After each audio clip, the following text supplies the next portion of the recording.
The pregnancy test sat on the marble counter. Positive. And Charlotte Reynolds was terrified to tell her husband, not because he'd be angry about becoming a father, but because she'd learned to fear his reactions to everything. The way he'd slam his fist, the way his voice would go quiet and deadly, the way he'd grab her wrist just hard enough to leave marks no one else would see. But here's what Charlotte didn't know yet. In exactly 3 months, her husband would plan a gala. 500 guests, crystal chandeliers, champagne flowing, his crowning achievement. What he didn't know, every single guest would be undercover FBI. The waiters, the musicians, the photographers, the wealthy socialites, all of them, federal agents waiting for him to make one fatal mistake. And at 8 months pregnant, standing in that ballroom in a champagne silk dress, Charlotte would watch her husband's mask finally slip. Watch him shake her so violently that she'd start bleeding. Watch 500 agents reveal themselves simultaneously.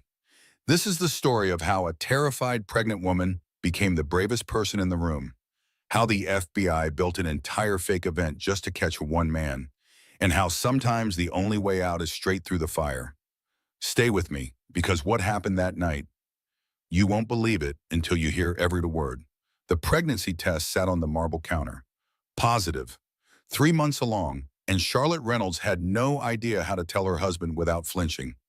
Her hands shook as she stared at the 2 pink lines. They blurred, refocused. Still there, still real. The bathroom felt too small suddenly. The white marble walls pressed in. She could hear her own breathing, fast, shallow, panicked. She'd been hiding it for 2 weeks now. Morning sickness blamed on food poisoning, exhaustion blamed on poor sleep. The growing tenderness in her breast blamed on her monthly cycle that never came. Grant hadn't noticed. Grant never noticed anything about her body unless it disappointed him. The sound of footsteps in the hallway made her heart slam against her ribs. Heavy, purposeful, getting closer. She grabbed the test, looked around wildly. Where could she hide it? The trash? No. He checked the trash. She'd learned that lesson 6 months ago when he had found a receipt for coffee she'd bought herself. Accused her of wasting his money on overpriced lattes. The tampon box. That was safe. He'd never looked there. She shoved the test inside, closed the box, tucked it back under the sink. Her reflection in the mirror looked pale, scared. She pinched her cheeks, forced color into them, smiled. The smile looked wrong, brittle. "Lottie," Grant's voice came through the door, sharp. "We need to talk, now." She unlocked the door. Her fingers fumbled with the latch. Grant stood in their bedroom holding his iPad. His jaw was tight. That muscle in his cheek twitched. The one that always twitched before he got angry. "I'm hosting a gala," he said. No greeting, no warmth, just information delivered like a command. 3 months from now, 500 guests. Reynolds text 20th anniversary. Lottie's stomach dropped. 3 months. She'd be 7 months pregnant by then. Huge. Undeniable. "Grant, I didn't know we were planning something, so..." His hand slammed down on the dresser. The sound cracked through the room like a gunshot. A picture frame rattled. She flinched, hated herself for flinching. "I don't recall asking your permission," Grant said. His voice was quiet now. Dangerous quiet. The kind of quiet that preceded storms. "This is my company, my anniversary, my gala. You'll be there. You'll smile. You'll look presentable. Is that understood?" Lottie did what she always did when he got like this. She counted 1, 2, 3, 4, 5. Breathed in through her nose, out through her mouth, forced her shoulders down. Made her face soft, agreeable. "Of course, whatever you need." Grant's expression smoothed. The anger vanished like it had never existed. He smiled, set down the iPad, walked over and kissed her forehead. Cold. Perfunctory. "Good girl, I knew you'd understand. Now get dressed. We have the charity luncheon at noon." He left the bedroom. She heard him whistling as he walked down the hall. Cheerful, like nothing had happened, like he hadn't just terrified her in their own bedroom. Lottie sank onto the edge of the bed. Her legs felt weak. The baby. She pressed a hand to her still flat stomach. What was she going to do? The memory hit her suddenly, sharp, visceral. 6 months ago, a different version of herself. She'd been standing in her office at the nonprofit. Sunshine Through the Windows Foundation. They helped women transitioning out of homelessness. Lottie had been the assistant director. She loved her job, loved the women she helped, loved the feeling of making a difference. That day, she'd been leading a team meeting, discussing their new partnership with the housing authority. Everyone was excited, energized. Then Grant walked in. He didn't knock, never knocked, just strode into her office in his expensive suit with that expression on his face, the one that said everyone else was wasting his time. Charlotte, he'd said, using her full name, the name that felt too formal, too stiff. You're quitting today. She'd laughed, actually laughed, thought he was joking. What? Grant, I'm in the middle of... I'm not asking. His voice cut through her words like a blade. You're my wife. That's your job now. This.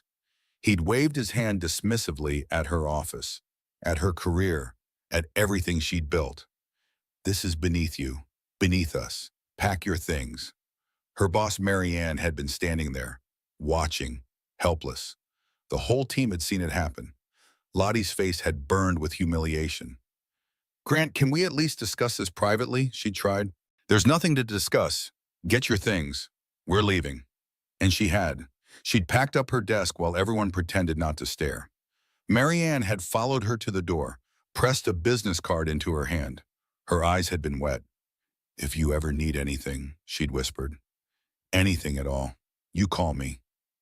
Lottie had shoved the card in her pocket. Never called. What would she even say? Now she sat in her bedroom 3 months later, and that business card was still in her wallet. She'd never thrown it away. Some small part of her had known she might need it. Her phone buzzed. A text from Grant. Don't forget to look nice today. We're sitting with the Hendersons, important donors. She texted back immediately. Of course. Her fingers hovered over the screen. She opened her contacts, scrolled to Vivian Morrison, her best friend from college. They'd been roommates for 4 years, shared everything, secrets, dreams, fears. But Lottie hadn't talked to Viv much lately. Grant didn't like her, said she was a bad influence, too opinionated, too independent. Lottie pressed call before she could talk herself out of it. Viv answered on the second ring. Lottie? Oh my God, I was just thinking about you. How are you? The concern in Viv's voice made Lottie's throat tight. I'm good, fine, just wanted to catch up.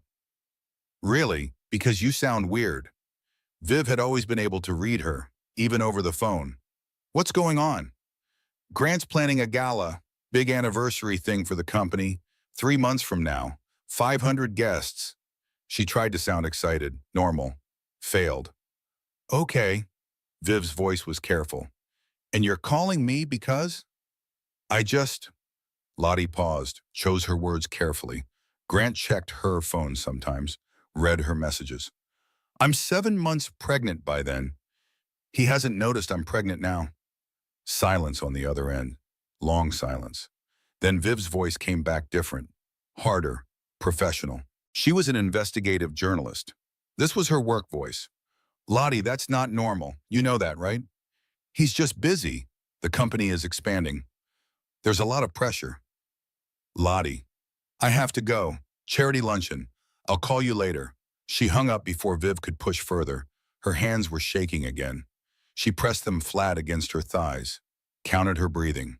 1, 2, 3, 4, 5. The closet beckoned, the walk-in closet that was bigger than her first apartment. She went inside, shut the door, sat on the floor among Grant's perfectly organized suits and her carefully curated dresses. Everything color-coordinated, everything expensive, everything chosen by him. This was the only place in the whole penthouse that felt small enough to breathe in. The only space where the walls didn't echo, where she could pretend she was somewhere else, someone else. Her phone buzzed again. Another text from Grant. Dress fitting tomorrow morning, 9 sharp. Don't be late. Of course, the dress fitting. For a gala 3 months away when she'd be visibly pregnant and he still hadn't noticed. Lottie pulled her knees to her chest, pressed her forehead against them. The baby fluttered, barely perceptible, just a whisper of movement. But it was there, real, growing. I don't know what to do, she whispered to the baby, to herself, to no one. The closet door opened. Grant stood there looking down at her. His expression was unreadable. "What are you doing on the floor?" "Just looking for something," she said quickly, stood up, brushed off her pants. "Found it." He looked at her for a long moment, something calculating in his eyes. Then he smiled. "You're acting strange lately. Are you feeling well?" "Just tired." "Hmm." He reached out, touched her face. She forced herself not to flinch. "Maybe you should see Dr. Bradshaw again. Get your anxiety medication adjusted." Her therapist. The one Grant had insisted she see after she'd overreacted to his controlling behavior. The one who gently suggested that maybe the problem wasn't Lottie's anxiety. That suggestion had been 6 months ago. Lottie hadn't mentioned it to Grant. "Maybe," Lottie said. "Good." He patted her cheek. "Now get ready. We leave in an hour." He walked away, left the closet door open. She stayed there for another minute, breathing, counting, surviving. What she didn't know was that Vivian Morrison had already made 3 phone calls the moment they'd hung up. One to Marianne at the nonprofit, one to an FBI tip line she'd used for previous investigative work, and one to her own attorney. What she didn't know was that the wheels were already turning, that her call for help had been heard. Even if she hadn't realized she was asking for help at all, what she didn't know was that Grant's gala would become the biggest mistake of his life. But that would come later. For now, she got dressed, put on makeup, styled her hair, became the version of Charlotte Reynolds that Grant required. The pretty wife, the obedient wife, the wife who smiled and said nothing and took up as little space as possible. She looked at herself in the mirror one final time before leaving. Barely recognized the woman staring back. When had she become so small? When had her own reflection become a stranger? The charity luncheon was torture. 4 hours of fake smiling, of making small talk with people who looked through her like she was furniture, of watching Grant charm donors and partners while his hand on her knee under the table squeezed just a little too hard. A reminder, a warning. She ate her salad, drank her water, laughed at the right moments, said nothing interesting or memorable, exactly as expected. On the drive home, Grant was cheerful. "You did well today." The Hendersons were impressed. "Thank you. Tomorrow after your dress fitting, we'll review the guest list for the gala. I want your input on the seating arrangements." Liar. He didn't want her input, he wanted her compliance. But she nodded anyway. Of course. That night she lay in bed next to her husband. He was already asleep, snoring softly. She stared at the ceiling, counted the recessed lights, 16 of them. She counted them 100 times before. Her phone was on the nightstand. She picked it up, scrolled through her contacts, found Dr. Bradshaw's emergency number. Her thumb hovered over it. What would she even say? "My husband is controlling but not violent. My husband criticizes but doesn't hit. My husband makes me feel small but hasn't actually hurt me." Would anyone believe that was enough? Would anyone care? She put the phone down, turned on her side. Grant shifted in his sleep. His arm came around her waist, possessive, even unconscious. The baby fluttered again, stronger this time. She pressed her hand where the movement had been. "I'll figure it out," she promised, "somehow." But she had no idea how, no idea that help was already coming, no idea that 3 months from now, everything would change. For now, she closed her eyes and tried to sleep, tried not to think about the gala, about being 7 months pregnant and on display, about what Grant would do when he finally noticed. Tried not to think about how trapped she'd become. The city lights filtered through the floor-to-ceiling windows. Manhattan stretched out below them, 52 floors up. Sometimes Lottie thought about how high they were, how far the fall would be. Not seriously, just abstractly, the way you think about things when you're desperate. She pulled the blanket up to her chin. Grant's arm tightened around her waist. She stopped moving, barely breathed, waited until she felt him relax again into deep sleep. Only then did she allow herself one small freedom. She cried, silently, tears sliding sideways into her hair, her pillow. The expensive Egyptian cotton sheets that Grant had chosen. Tomorrow would be another day of pretending, another day of performing, another day of being someone she didn't recognize. But tonight, just for these few hours while he slept, she could admit the truth. She was terrified. She was alone, and she had no idea how to save herself. The boutique smelled like lavender and new fabric. Expensive, exclusive, the kind of place where you needed an appointment just to walk through the door. Grant had made the appointment, chosen the designer, selected the style and color before Lottie even knew they were going. She stood on the fitting platform in her undergarments while the seamstress circled her like a predator evaluating prey. The woman's name was Margot, French accent, perfectly manicured hands that held pins like weapons. Grant sat in a leather chair near the mirrors, his legs crossed, his expression unreadable, watching. "Arms up, please," Margot said. Lottie raised her arms. The measuring tape came around her ribs, her waist, her hips. She could feel Grant's eyes on every measurement, every number that came out of Margot's mouth. 34, 28, 37. Grant's jaw tightened. Lottie's stomach clenched. She knew what he was thinking, that she was getting fat, that she was letting herself go, that she was embarrassing him. What he didn't know was that she was 3 months pregnant, that those measurements would change dramatically over the next 4 months, that by the time of his gala, she'd be massive, and there was no dress in the world that could hide it. Margot brought out the sample.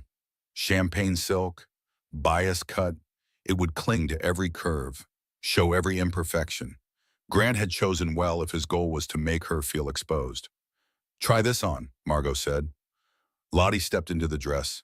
The silk whispered against her skin, cold, slippery. Margot zipped it up. The fit was perfect now. It wouldn't be in 3 months. "Turn," Grant said. She turned slowly. The mirrors showed her from every angle. She looked pale, frightened. The dress was beautiful. She hated it. "It's lovely," Grant said. His voice was flat. "But you'll need to watch your weight between now and the gala. I won't have you looking bloated in the photos." Margot's hands paused on the pins she was placing. Just for a second. Then she continued working. Professional, silent. But Lottie saw something flicker across her face. Pity? Disgust? She couldn't tell. "Of course," Lottie said. The words came automatically. Agreement. Compliance. Surrender. Margot was pinning the hem when she accidentally stuck Lottie with a pin. The sharp pain made her flinch. Gasp. Grant stood up immediately, walked over. "Are you incompetent?" His voice was ice and razors. "This dress costs $10,000. If you damage it, or my wife, I'll make sure you never work in this city again." The seamstress went white, started trembling. "I'm so sorry. It was an accident. I didn't mean—" "Sorry isn't good enough." Grant leaned closer, invaded her space, used his height to intimidate. "Maybe you should consider a different profession if you can't manage the basics." "Grant," Lottie's voice came out small, placating. "It's fine, really. It didn't even hurt." He turned to her. Something dangerous flashed in his eyes. "Don't interrupt me when I'm speaking." She closed her mouth, looked down, counted the buttons on her dress in the mirror. 5 of them, covered in silk. Probably cost $100 each. Margot finished the pinning with shaking hands. "The dress will be ready in 2 months," she said quietly, with room for minor alterations closer to the date. Grant paid $20,000 for a dress Lottie would wear once. Maybe, if she could figure out how to hide a 7-month pregnancy, which was impossible. In the car ride home, Grant drove in silence. Lottie stared out the window, watched the city blur past, people walking dogs, couples holding hands, normal lives she used to take for granted. "You're getting fat," Grant said suddenly. Her hand moved instinctively to her stomach, covered it, protected it. "I'm not. I've been careful about—" "Don't lie to me." His voice was calm, too calm. "I can see it. Your face is fuller. Your body is changing. You're letting yourself go." "I'm pregnant, Grant." The words were out before she could stop them. Stupid. She'd meant to tell him differently, carefully, when he was in a good mood, if he was ever in a good mood anymore. He slammed on the brakes. The car screeched to a stop in the middle of traffic. Horns blared behind them. He turned to her slowly. "What did you say?" Her heart pounded so hard she could hear it in her ears. "I'm 3 months pregnant. I found out 2 weeks ago. I've been trying to find the right time to tell you." "You're lying." "I'm not. I have the test at home. I can show you." His face went through several expressions in rapid succession. Shock, anger, calculation, then something worse, disgust. How did this happen? How do you think it happened? Don't get smart with me. He started driving again, jerked the car forward. Are you sure it's mine? The question hit her like a physical blow. She couldn't breathe for a second. Of course it's yours. How can you even ask that? Because you've been acting strange, secretive, meeting with your friend Vivian. What else have you been hiding? Nothing, I swear. I didn't know how to tell you. Because you knew I'd be angry. No, because I knew you were stressed about the company and the gala, and I didn't want to add more pressure. He laughed, sharp, bitter. Well, congratulations. You've added pressure. A baby. Perfect timing. They drove the rest of the way in silence. Lottie pressed her forehead against the cool window. Tried not to cry. Failed. Tears slid down her cheeks. She wiped them away quickly. Didn't want him to see. When they got home, Grant disappeared into his office, slammed the door. She heard him on the phone. His voice was muffled but angry. She couldn't make out the words. She went to the bathroom, locked the door, sat on the edge of the bathtub fully clothed. The expensive marble felt cold through her clothes. She counted tiles, started at the corner, 1, 2, 3, made it to 147 before she lost track. Her phone buzzed. A text from Vivian. How did the fitting go? Lottie stared at the message. How much should she tell? How honest could she be? She did that thing. That thing every woman who's been told she's wrong does. She opened her browser, typed in her search. Am I overreacting? Google autofilled the rest. Am I overreacting to my husband's anger? Am I overreacting about emotional abuse? Am I overreacting, or is this gaslighting? 3 a.m. Google searches in blue light. Desperate validation from strangers on the internet. She'd done this so many times before. Always late at night, always when Grant was asleep, always searching for someone to tell her she wasn't crazy. The results came up. Forums, articles, psychology websites. She scrolled through them, read stories that sounded familiar. Too familiar. Women describing their husbands in words that could have described Grant. He criticizes my weight but says he's just trying to help me be healthy. He controls the money but says he's just better at managing finances. He isolates me from friends but says they're bad influences. He makes me feel crazy but says I'm too sensitive. Am I overreacting? Is this normal? Other couples fight too, right? Lottie closed the browser, put down her phone, stared at her reflection in the bathroom mirror. When had she started looking so tired? When had the dark circles appeared? When had she started wearing her hair in a bun every day because it was easier than having him criticize how she styled it? A knock on the door made her jump. Charlotte? Grant's voice. Still angry but controlled now. Come out. We need to talk. She unlocked the door. He stood there with papers in his hand. His face was smooth, pleasant. The anger had been put away, tucked into whatever box he kept it in until he needed it again. I've been thinking, he said, about the baby.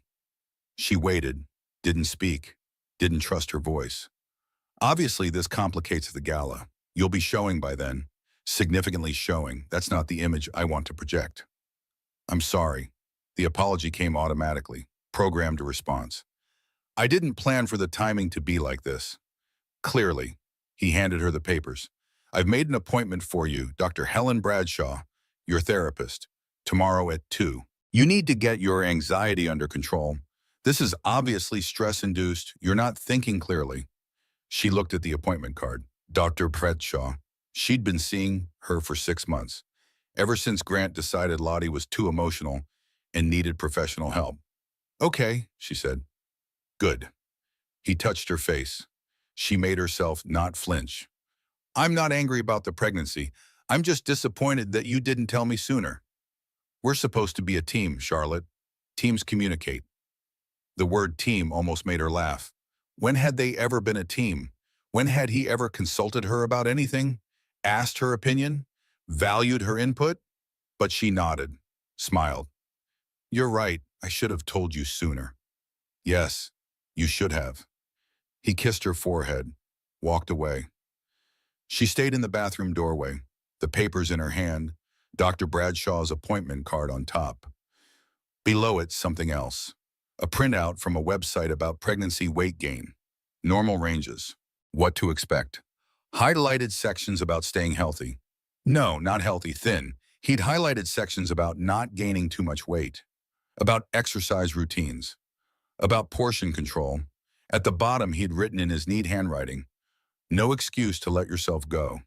She crumpled the papers, threw them in the trash, immediately regretted it. He might check the trash. He'd done it before. She smoothed them out, put them on the counter, would deal with them later. The next day, she sat in Dr. Bradshaw's office.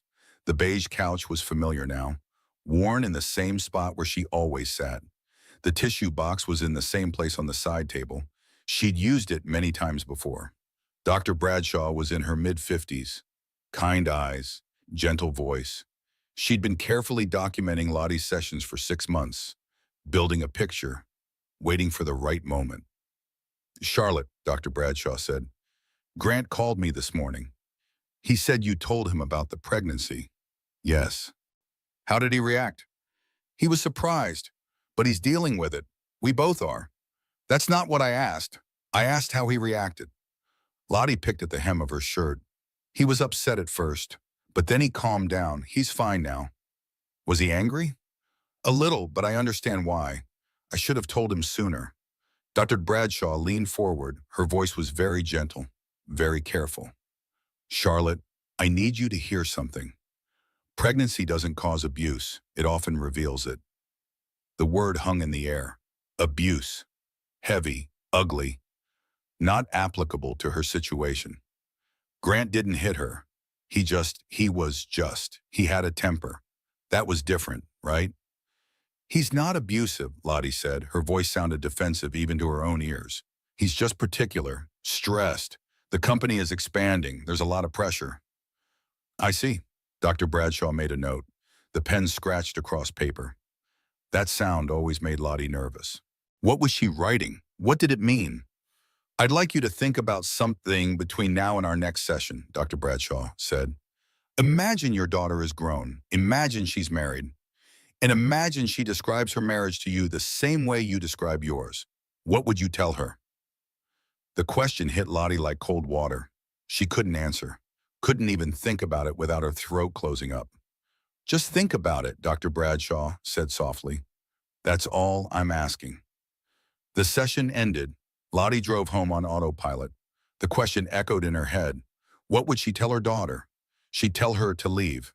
She'd tell her she deserved better. She'd tell her that this wasn't love, that this wasn't normal, that she was worth more than this. But she couldn't take her own advice. Why? Because it was different when it was you. Because from the inside it looked complicated, nuanced, not black and white, because leaving felt impossible. That night, Grant was charming at dinner. He cooked, made her favorite pasta, poured her sparkling water in a wine glass so she didn't feel left out, talked about baby names and nursery colors. I was thinking we could do the nursery in gray and white, he said, gender neutral, classic. That sounds nice. And we should start interviewing nannies soon. I want someone with excellent references, someone who understands the importance of routine and discipline. Of course, a nanny, because even their baby would be something to control, something to manage according to Grant's specifications. But she smiled, agreed, played her part. After dinner, he went to his office to work. She cleaned up, loaded the dishwasher, wiped down the counters, found herself doing it slowly, methodically, delaying the moment when she'd have nothing to do but think. Her phone rang. Vivian. She answered quietly. Hey, you never texted me back. How are you? How did the fitting go? It was fine. Lottie, come on. Talk to me. What's really going on? And there it was, the concern in Viv's voice, the genuine care. It made something crack inside Lottie's chest, made her eyes burn. I told him, she whispered, about the pregnancy. And he called me fat, if it was his, then made me an appointment with my therapist to manage my anxiety. Silence. Then Viv's voice came back different, harder, dangerous. Lottie, that's not okay. You know that's not okay, right? He's just stressed. Stop. Stop making excuses for him. Listen to yourself. You're pregnant with his child, and he's calling you fat and questioning paternity. That's not stress. That's cruelty. Viv, I'm coming over. No, you can't. Grant doesn't like when I have visitors without telling him first. Grant doesn't want. Grant, Grant. What about what you like, what you want? Lottie didn't have an answer for that. Couldn't remember the last time anyone had asked her what she wanted. I have to go, she said. I'll call you later. She hung up before Viv could argue. Immediately felt guilty. Viv was just trying to help, but she didn't understand. Nobody understood unless they lived it. Grant emerged from his office around 11. She was already in bed pretending to read. He got ready for bed, brushed his teeth, changed into pajamas, climbed in beside her. I've been thinking, he said, about the gala. Her stomach tightened. Okay. We'll need to manage the optics carefully. You'll be 7 months pregnant by then. Very visibly pregnant. But if we do it right, it could actually work in our favor.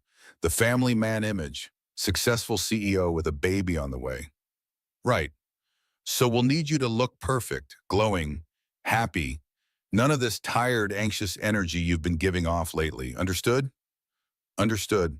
He kissed her, rolled over, was asleep within minutes. She lay awake for hours, staring at the ceiling, counting recessed lights. 16 of them. Always 16. What she didn't know was that Dr. Bradshaw had already submitted a report to the hospital's risk assessment team, flagging Lottie as high risk for domestic violence. Pregnant victim, escalating control, classic pattern. What she didn't know was that the report had been forwarded to someone else, someone who'd been waiting for exactly this kind of case.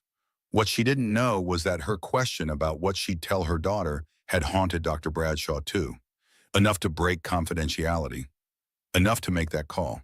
But Lottie didn't know any of that yet. She just lay in the dark next to her husband, protected her growing belly with one hand, and wondered how long she could keep pretending. The answer was 3 months, but she didn't know that yet either. Lottie woke at 2 in the morning because Grant's side of the bed was cold. She reached across the empty sheets. Nothing. She listened. Silence. Then voices, muffled, coming from down the hall. She got up slowly. Her feet touched the cold hardwood floor. The penthouse was dark except for a sliver of light under Grant's office door. She walked toward it, each step careful, quiet. She'd learned to move silently through her own home. The door was cracked open. Just an inch. Enough to see him sitting at his desk with his back to her. Phone pressed to his ear. His voice was low, dangerous. The voice he used when he was truly angry, when the mask came completely off. I don't care what it was, he said. Handle it. Pause. Someone speaking on the other end. The gala is critical. Nothing can go wrong, especially not her. He spat the word like poison. Her. Lottie froze in the hallway. Her heart stopped. Started again too fast. If she makes a scene, if she embarrasses me in front of the board, you know what to do. Another pause. Yes, exactly. Make it look natural. Pregnancy complications. These things happen. The world tilted. Lottie's hand flew to her mouth, pressed hard to stop the sound that wanted to escape. He couldn't mean, he wouldn't, but his voice was so cold, so certain. I'll transfer the money tomorrow. Half now, half when it's done. Pause. No, she suspects nothing. She's too stupid to see what's right in front of her face. Click. He set down the phone, started to turn in his chair. Lottie ran, silent as a ghost, back down the hallway. Into the bedroom, under the covers. She pressed her eyes shut, tried to breathe normally, couldn't. Her chest felt tight, constricted, like someone was sitting on it. The door opened. Grant came in. She felt him watching her. She didn't move, didn't breathe. Played dead like prey, hoping the predator would pass by. He got into bed. His arm came around her waist. His hand settled on her stomach. Over the baby. His touch felt like a threat. Baby, he said softly. What are you doing up? She swallowed. Opened her eyes, but bathroom. I was just coming back. His hand pressed slightly harder on her stomach. Not enough to hurt. just enough to remind her who had the power. Come back to bed. You need your rest. She nodded, turned away from him, curled on her side with her hands protecting her belly. He fell asleep quickly, his breathing evening out, his grip loosening. She didn't sleep. Couldn't. Her mind was racing. You know what to do. Make it look natural. Pregnancy complications. He was planning something terrible. For the gala. For her. Maybe for the baby. She had to tell someone. But who? Her parents were in Florida. She hadn't talked to them in months. Grant said they were overbearing, interfering. She believed him, or at least stopped arguing. Vivian, she had to call Vivian, but it was 2:30 in the morning. And what would she even say?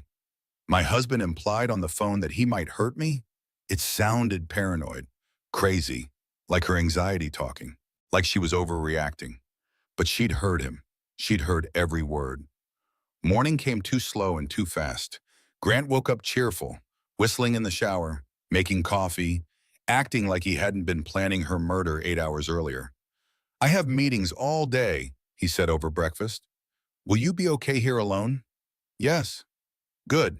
He kissed her forehead, squeezed her shoulder just a little too hard. Remember Dr. Bradshaw at 2, don't miss it. I won't. He left. The door closed, the lock clicked. She was alone. She grabbed her phone, hands shaking so hard she almost dropped it. Called Vivian. It rang, rang. Lottie, Viv's voice was thick with sleep. It's 7 in the morning. Are you okay? Viv, her voice cracked, broke. I need you to tell me the truth. Am I losing my mind? What? No. Why, what happened? I can't explain on the phone. Can you come over, please? Grant's gone for the day. I'll be there in 45 minutes. Lottie spent those 45 minutes pacing, checking the door, looking out windows, jumping at every sound. The elevator dinged. She ran to the peephole. Vivian. She opened the door. Viv took one look at her and pulled her into a hug. Lottie started crying, couldn't stop. Great gulping sobs that made her whole body shake. Okay, Viv said. Come on, sit down, breathe, tell me everything. They sat on the couch, Lottie's couch, in Lottie's penthouse. That didn't feel like hers at all. She told Viv about the phone call, every word she could remember. Viv's face got harder with each sentence. When Lottie finished, Viv was quiet for a long time. Then she stood up, walked to her bag, pulled out a folder. A thick folder. I need to show you something, Viv said. I've been documenting. For months. I'm sorry. I know I should have told you sooner, but I needed to be sure. I needed evidence before I said anything. She opened the folder. Papers spilled across the coffee table. Printed emails. Photos. Timeline of incidents. Dates. Witnesses. Details Lottie had forgotten or blocked out. The night you quit your job, Viv said, your boss, Marianne, called me. She was terrified for you. She said Grant had been showing up at the office for weeks before that, making everyone uncomfortable, asserting control. Lottie stared at the papers, Marianne's contact information, photos of the nonprofit office, her old desk. Next page, Viv flipped to a hospital report. 8 months ago, you told me you had food poisoning, remember? Yes, I was sick for 3 days. This is your ER record from that night. Dr. Patricia Bennett noted bruising on your upper arms consistent with forceful gripping. She asked you about domestic violence. You said you fell. Lottie's hands went to her upper arms. She did remember bruising. Grant had grabbed her during an argument, shaken her. She'd gone to the ER because she couldn't stop vomiting from the stress. Not from food poisoning, she'd lied, even to herself. There's more. Viv kept flipping pages. Bank statements, property deeds, legal documents. Your grandmother's investment property, the one she left you, the one you were so proud of. Look at the deed. Lottie looked. Her name wasn't on it. Grant's name was, sole owner. How? That was mine. She left it to me. Power of attorney. Remember last year when you signed those tax documents he brought home? She did remember. She'd been tired. He'd said it was routine. She'd signed without reading. Stupid. So stupid. He transferred everything into his name. The property, your inheritance, your trust fund from your grandparents, all of it. You have nothing, Lottie. He's been systematically taking everything from you for 2 years. The room spun. Lottie pressed her hands to her face, tried to breathe, couldn't. The walls were closing in. Everything she thought she knew was a lie. I need to go to the bathroom, she managed. She ran, made it to the toilet just in time. Threw up. Morning sickness and panic combined into something violent. She retched until there was nothing left, then sat on the cold tile floor. Fully clothed, let the coolness seep through her clothes into her skin. She counted tiles. Started at the corner by the toilet. 1, 2, 3. Made it to 147 again. The same number as last time. The same meaningless number that helped her feel in control when everything else was chaos. The baby kicked, hard, insistent, like it was trying to get her attention. She pressed her hand where the movement had been. I know, she whispered, Fred. I know we have to do something. But what? What can I do? Vivian knocked softly on the door. Lottie, can I come in? Yes, Viv came in, sat on the floor next to her, didn't say anything, just sat there. Present, solid, real. I didn't know it was this bad, Lottie said finally. I knew it was bad, but I didn't know it was this bad. I know. He's going to hurt me at the gala. I heard him on the phone. He's paying someone to make it look like pregnancy complications. I believe you. Viv's voice was steady, certain. And we're going to stop him. How? I made some calls. After you called me the other day, I contacted someone I've worked with before, an FBI agent who specializes in domestic violence cases. Her name is Rebecca Torres. She's expecting to hear from us. The FBI? Lottie's voice came out high, panicked. Viv, I can't. Grant will find out. He'll what? Hurt you? He's already planning to do that. Lottie, this is serious. This is beyond anything you can handle alone. You need help. Professional help. Legal help. But I don't have any proof. Just a phone call I overheard. That's not enough. It's a start. Viv pulled out her own phone. I recorded some of what you told me. With your permission, I want to send it to Agent Torres. She can tell us what to do next. Uy, I don't know. Lottie, look at me. Viv took her hands, held them tight. You have to survive. You and this baby. Nothing else matters right now. Not the penthouse, not the money, not what people think. Just survival. Can you do that? Could she? Could she actually fight back? Actually try to escape? Or would she just curl up and wait for whatever Grant had planned? The baby kicked again. Harder this time. Painful. A reminder that she wasn't just making decisions for herself anymore. Okay, she said. Call her. Call Agent Torres.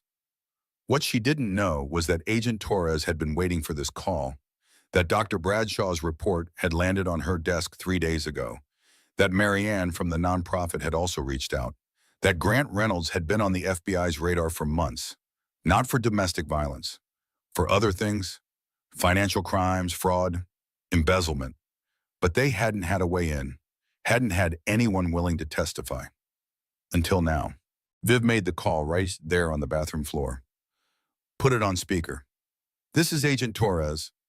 Agent Torres, this is Vivian Morrison. We spoke 2 days ago about Charlotte Reynolds. Yes, I remember. Is Mrs. Reynolds with you? I'm here, Lottie said. Her voice sounded small, scared. She hated how scared she sounded. Mrs. Reynolds, thank you for reaching out. I know this is difficult. Can you tell me what's changed since Vivian and I last spoke? Lottie told her about the phone call, every detail. Agent Torres didn't interrupt, didn't question, just listened. When Lottie finished, there was a pause. Mrs. Reynolds, I believe you, and I want to help you, but I need you to understand something. If we proceed with this, your life is going to change completely. There's no going back. Are you prepared for that? I don't know. That's honest. I appreciate honesty. Agent Torres' voice was kind but firm. Here's what I can tell you. Your husband is under investigation. Not for domestic violence, though we have enough evidence to pursue that now. For financial crimes, wire fraud, securities violations. We've been building a case for 2 years. What? Lottie couldn't process this. Grant? Her husband? I don't understand. You don't need to understand everything right now. What you need to know is this. We can protect you. We can stow what he's planning. But we need your cooperation. And we need to move quickly. His gala is in 3 months. Yes, June 15th. Perfect. That gives us time. Mrs. Reynolds, how do you feel about helping us catch your husband in the act? The question hung in the air. How did she feel? Terrified, relieved, angry, devastated, all of it at once. I want him to pay for what he's done, she said finally. Not just to me, to everyone he's hurt.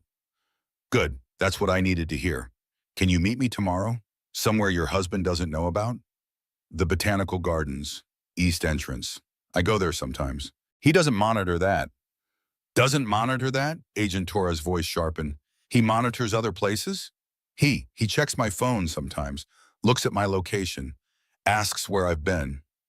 I see. Okay, Botanical Gardens, East Entrance, tomorrow at 10 in the morning. Come alone. Don't tell anyone where you're going. Not even Vivian. If your husband asks, you're shopping for maternity clothes. Understood? Understood. Mrs. Reynolds, you're doing the right thing. It takes tremendous courage to make this call. Don't forget that. They hung up. Lottie looked at Vivian. I think I just agreed to help the FBI take down my husband. Yes, you did. Viv smiled, sad, proud. I'm so proud of you. I'm terrified. That's normal. Being terrified means you're smart enough to understand how serious this is. They sat on the bathroom floor for a while longer. Then Lottie got up, washed her face, looked at herself in the mirror. She looked different somehow. Not better, just more awake, like someone who'd been sleepwalking and finally opened her eyes. Vivian helped her go through the folder. All the evidence, all the documentation, photos of bruises Lottie didn't remember posing for, medical records, financial documents, a timeline that showed clear escalation over 2 years. When did you start collecting all this? Lottie asked. About a year ago. Remember that party at your place? When Grant screamed at you for burning the appetizers? Lottie remembered. She'd been so humiliated. All their friends watching. She'd locked herself in the bedroom and cried. Viv had come to check on her, stayed with her for an hour. I knew then, Viv said. I knew something was really wrong. So I started paying attention. Taking notes, keeping records, just in case. Thank you. The words felt inadequate, but Lottie meant them with everything she had. Thank you for not giving up on me. Never. I'll never give up on you. At 1:30, Lottie made Viv leave. She had the appointment with Dr. Bradshaw at 2. Couldn't be late. Grant would know if she was late. She drove to the therapist's office on autopilot. Her mind was spinning. FBI, investigation, evidence, Gala, trap, danger, safety, freedom, prison. All of it swirling together until she couldn't think straight. Dr. Bradshaw's waiting room was empty, quiet. The receptionist smiled at her. Go right in, she's expecting you. Lottie sat on the familiar beige couch. Dr. Bradshaw came in with her notepad, closed the door, sat down across from her. Charlotte, how are you? And for the first time in 6 months of therapy, Lottie told the complete truth. Everything, the phone call, the folder, the FB, why I'm on of it. She cried through most of it.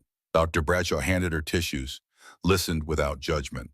When Lottie finished, Dr. Bradshaw was quiet for a long moment. Then she did something unexpected. She smiled. Do you know why I filed that report? Dr. Bradshaw asked. What report? 3 days ago, I submitted a risk assessment report to the hospital's domestic violence unit, flagging you as high risk. I broke confidentiality. I could lose my license for that. You, why? Because you asked me that question about what I'd tell your daughter, and I realized I'd been waiting for you to realize how bad it was. But you couldn't see it from the inside, so I had to act. I had to get you help, even if you weren't ready to ask for it. Lottie started crying again, but different tears this time. Relief, gratitude. Thank you. You're going to be okay, Dr. Bradshaw said firmly. This is going to be hard. Probably the hardest thing you've ever done. But you're going to survive, and you're going to be stronger than you ever imagined possible. That night, Lottie went home and made dinner. Grant came home at 7, cheerful, affectionate, complimented the meal, asked about her day, acted like a normal husband in a normal marriage. She played along, smiled, laughed at his jokes, pretended everything was fine. But inside, she was different now. Inside, she knew the truth. Inside, she was already planning her escape. After dinner, Grant went to his office. She cleaned up, then went to the nursery she'd been decorating. Pale yellow walls, white crib, stuffed animals lined up on the shelf. She'd done all this hoping to make it feel real, hoping to feel excited. But it had always felt like pretending. Now she stood in the middle of the room and made a promise to her unborn daughter. "I'm going to protect you," she whispered. "I'm going to get us out of this. I don't know how yet, but I promise you, we're going to be free." The baby kicked in response, like she understood, like she believed. Lottie hoped that belief was enough because she had no idea what tomorrow would bring, no idea what she was walking into, no idea if the FBI could actually protect her or if this would all blow up in her face, but she couldn't go back. Couldn't unknow what she now knew. Couldn't pretend anymore. Tomorrow she would meet Agent Torres. Tomorrow she would start fighting back. Tomorrow she would begin the long road to freedom. Tonight she just stood in the nursery and held her belly and hoped with everything she had that she was making the right choice. Outside, the city stretched below them. 52 floors down, so far to fall, but maybe also so far to climb back up. The botanical gardens smelled like earth and green growing things. Lottie arrived 15 minutes early, found a bench near the orchid pavilion, sat with her hands folded in her lap, trying not to look as terrified as she felt. People walked past, a mother with a stroller, an elderly couple holding hands, teenagers taking selfies near the roses. Normal people living normal lives. She used to be one of them, or thought she was. Now she knew better. At exactly 10 o'clock, a woman sat down on the other end of the bench, mid-40s, professional clothes, kind eyes that had seen too much. She didn't look at Lottie, just sat there holding a coffee cup from the garden cafe. "Mrs. Reynolds?" Her voice was quiet, careful. "Yes. I'm Special Agent Rebecca Torres. Thank you for meeting me." She showed her credentials, real federal ID, FBI seal, photo that matched her face. "I know you're scared. That's normal. That's smart. I don't know what I'm doing here. You're here because you want to survive. That's enough." Torres finally looked at her, really looked at her, saw her. "How far along are you?" 16 weeks, 4 months. And he still doesn't really accept it? He accepts it. He just wishes it was different, more convenient, less visible. Lottie's hands went to her stomach automatically, protective. "He's planning something for the gala. I heard him on the phone." "I know. Vivian told me. We've started tracing his recent communications. He made 4 calls that night, one to a private security firm, one to his attorney, one to an offshore account manager, one to an unlisted number we're still tracking." "Security firm? Why would he need—" "Because he's planning to have you removed from the Gala if you cause a scene. Removed could mean many things, none of them good, especially given your condition." Lottie felt cold. The garden suddenly seemed too open, too exposed. "He's going to hurt me. He's going to hurt my baby." "Not if we stop him first." Torres set down her coffee, pulled out a slim folder. "Mrs. Reynolds, Charlotte. Can I call you Charlotte?" "Yes." "Charlotte, I need to tell you something. Your husband has been under federal investigation for 22 months. Wire fraud, securities violations, money laundering, tax evasion. We've been building a case, but we haven't had grounds to move forward until now." "I don't understand. Why not?" "Because financial crimes require witness testimony, documentary evidence, a clear pattern. We had some of that, but your husband is careful, smart.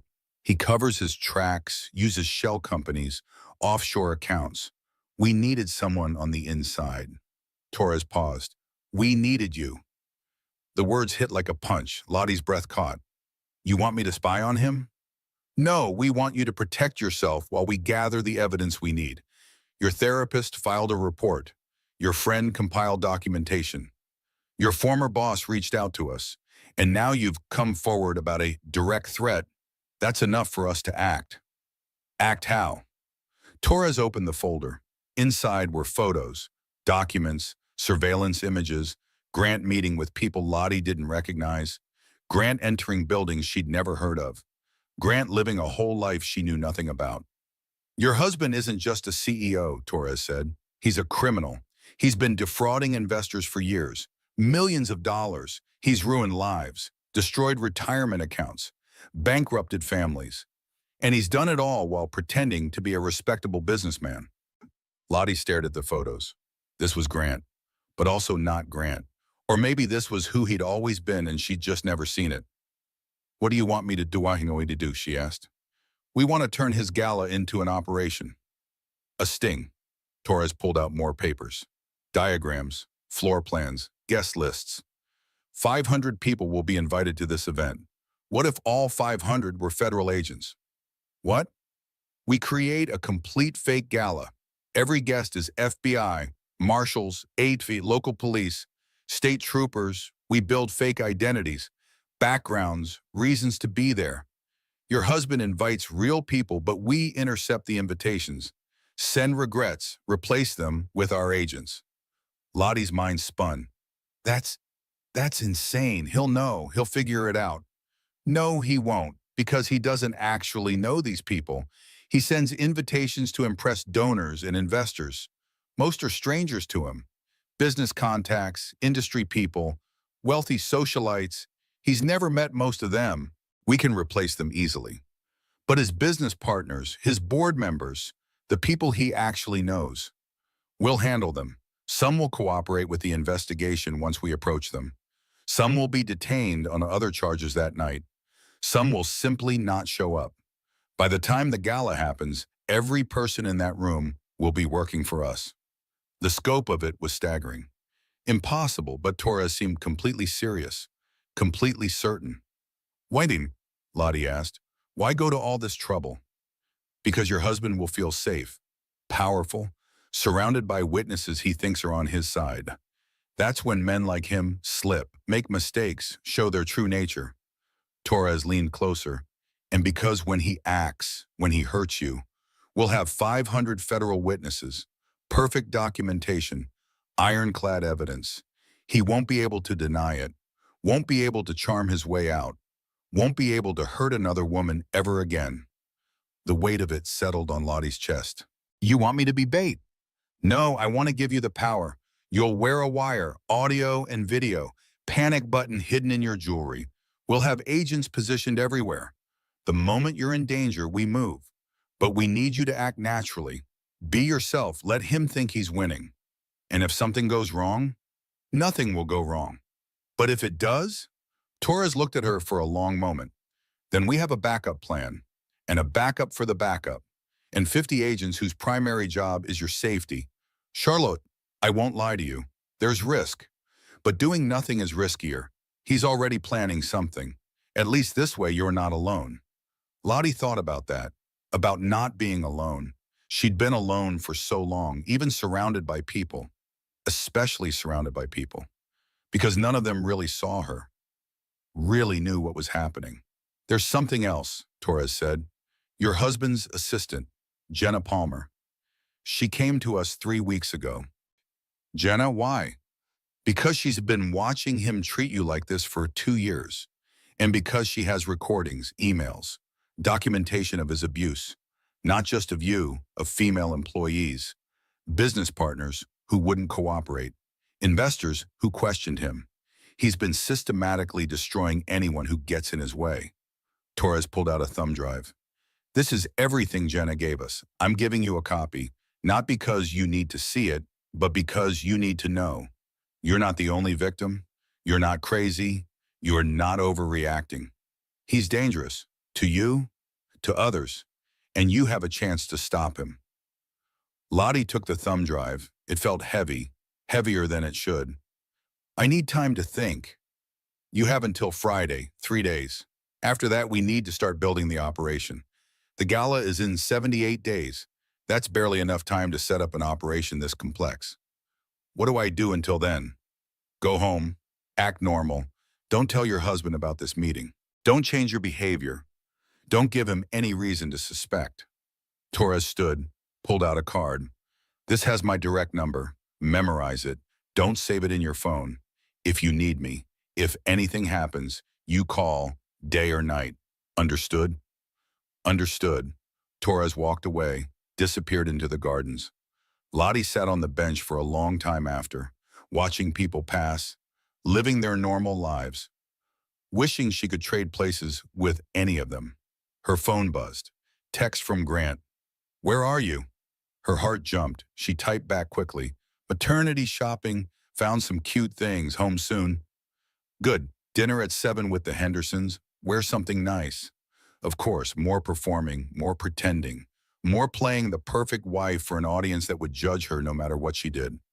She stood up, started walking toward the exit, stopped, turned around. There was a small garden shop near the Orchid Pavilion. She went inside, looked around, found what she wanted. A small jade plant, hardy, difficult to kill, symbolic of good luck and prosperity. She bought it, carried it to her car, set it carefully in the passenger seat. When had she last bought something just because she wanted it? When had she last made a choice without considering Grant's opinion first? She couldn't remember. The plant sat in the passenger seat all the way home. Small, green, alive. A tiny act of rebellion, of self-determination, of hope. At home, she put it in the kitchen window. Grant came home while she was watering it. What's that? He asked. A plant. I bought it today. He looked at it, looked at her. We don't need plants. I wanted it. Something flickered across his face. Surprise? Annoyance? It was gone too quickly to tell.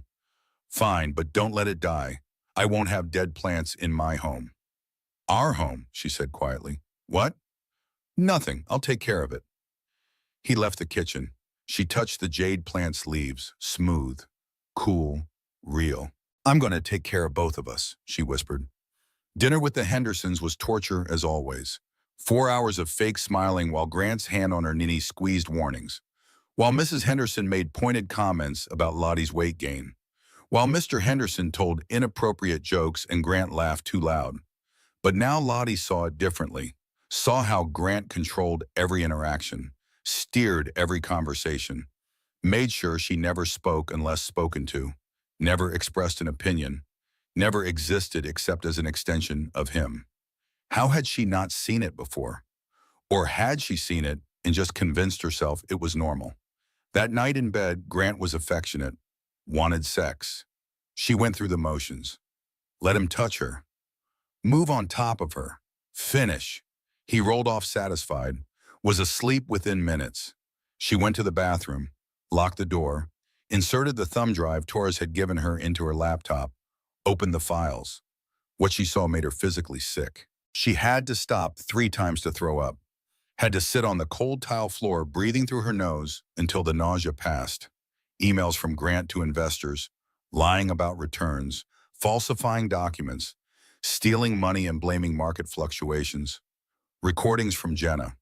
Phone calls where Grant verbally destroyed female employees, threatened them, made sexual comments, created hostile work environments, drove women to quit, then badmouthed them to prevent them getting hired elsewhere. Video from security cameras. Grant grabbing Lottie's arm hard enough to bruise, shoving her against a wall at a company party when he thought no one was watching, backing her into corners, using his size to intimidate. She watched herself become smaller, quieter, more subdued. Over the course of 2 years, watched herself disappear right in front of her own eyes. When did I lose myself, she thought. When did I become this woman who flinches and apologizes and takes up no space? She closed the laptop, deleted the browsing history, put the thumb drive in her tampon box with the pregnancy test, the safest place in the apartment. Then she did that thing women do when they think they've been stupid for not seeing what was right in front of them. She sat on the bathroom floor and apologized to herself. I'm sorry, she whispered. I'm sorry I let this happen. I'm sorry I didn't protect you. I'm sorry I didn't see it sooner. But Agent Torres' words came back to her, clear, firm. You're not stupid. You're a survivor. There's a difference, bro. Survivor. The word felt strange, unfamiliar, but also maybe true. She'd survived, despite everything. Despite 2 years of systematic destruction, she was still here, still functioning, still capable of recognizing the truth when it was finally laid out in front of her. That had to count for something. She went back to bed. Grant was snoring, sprawled across his side, taking up more than half the mattress. She curled into her small corner, protected her belly with both hands. 3 days, she whispered to the baby. I have 3 days to decide. Tell me what to do. Give me a sign. The baby kicked, hard, right against her hand, like she was saying yes, like she was saying fight, like she was saying, we've got this, Mom. Lottie smiled in the dark. First real smile in months. Okay, okay then. We fight. She didn't sleep much that night. Just lay there planning, thinking, imagining a future where she wasn't constantly afraid, where she could breathe without permission, where she could be herself. It seemed impossible. But then again, the FBI creating a fake gala seemed impossible too. And they were apparently going to do it. Why couldn't she do the impossible too? Thursday passed in a blur. Friday came, the 3-day deadline Agent Torres had given her. She made her decision over breakfast while Grant read the newspaper and ignored her. She called Torres from her car in the parking garage of a grocery store she wasn't actually shopping at. Agent Torres, it's Charlotte Reynolds. Charlotte, have you made a decision? Yes. She took a deep breath, let it out slowly. Yes, I'll do it. I'll help you. Whatever you need. Good, that's good. Can you meet me this afternoon? Same place? No, Grant's home early today, but tomorrow, Sunday, I can get away for a few hours. Tell him I'm going to yoga. Perfect. Botanical Gardens, noon. We'll go over everything. Charlotte? Yes? You're doing the right thing. You're saving yourself, you're saving your baby, and you're saving every other woman he might have hurt next. Don't forget that. Lottie hung up, sat in her car in the parking garage, a new jade plant on the passenger seat. She'd bought another one. Bigger this time, more leaves, more life. She'd survived this long. She could survive a little longer, just until the gala, just until Grant's world came crashing down, just until she was free. 75 days, she told the plant, told herself, told her daughter. We can do this for 75 days. The plant sat there silently, green, alive, proof that growth was possible even in difficult conditions. Lottie started the car, drove home, made dinner, played her part, but inside she was different now. Inside she had a plan. Inside she was already halfway free. And Grant had no idea at all. The safe house was in Queens, a small apartment in a building that looked like every other building on the block. Torres met her at the door, brought her inside. 3 other agents were there, 2 men, 1 woman, all in plain clothes, all watching her with expressions she couldn't quite read. Charlotte, this is Agent Marcus Wells, Agent Sarah Winters, and Detective Owen Marshall.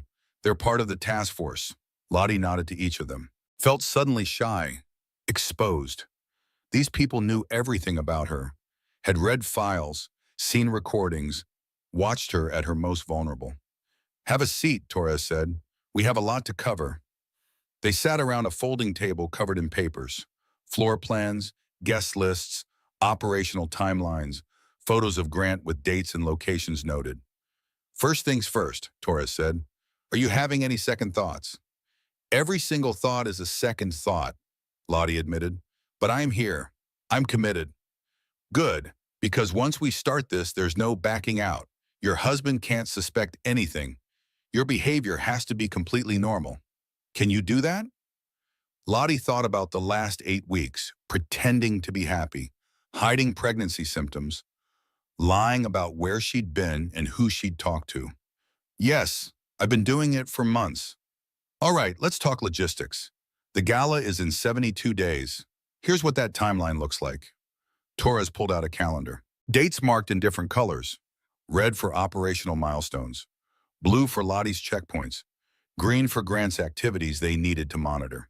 Week 1 through 4, we build the operation, create fake identities for 500 agents.